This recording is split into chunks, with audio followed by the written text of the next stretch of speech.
So this question was asked in GATE 2011. Let's see the question.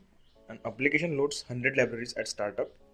Loading each library requires exactly one disk access. The sit time of disk to a random location is given as 10 milliseconds. Rotational speed of disk is 6000 rotation per minute. If all 100 libraries are loaded from random location on the disk, how long does it take to load all libraries? Hey guys, I'm Pratik. Let's see how we can solve this one.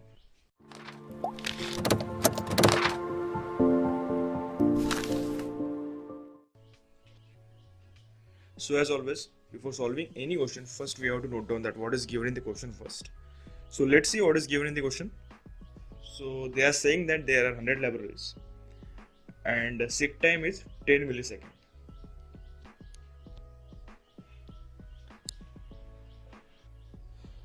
So let me tell you something about the seek time first. So seek time is the time taken by the read-write head of a hard disk to find the physical location of a data.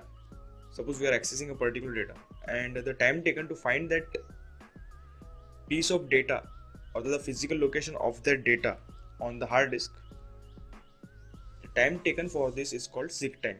Okay, this is the time taken by the read-write head of a hard disk. Okay, so that seek time is given as 10 milliseconds, and then it is mentioned that there is 6000 rotations per minute. Okay, so they are asking about the time to load 100 libraries.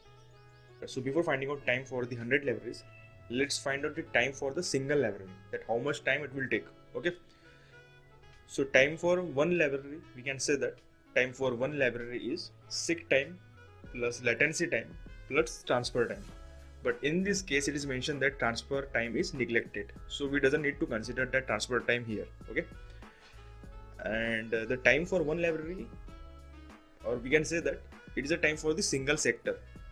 Okay, if you are accessing a particular sector, then to access that particular sector you require this much time, means seek time plus latency time plus transfer time. So in this case, consider that one library is one sector, means one library can accommodate in one sector, we can say like that. Okay, so time for one library equals to seek time plus latency time plus transfer time, and we have the seek time with us. Okay, and we doesn't know anything about the latency time, so now we have to find out the latency time first. So as it is mentioned that 6000 rpm means we can consider that in 1 minute it is taking,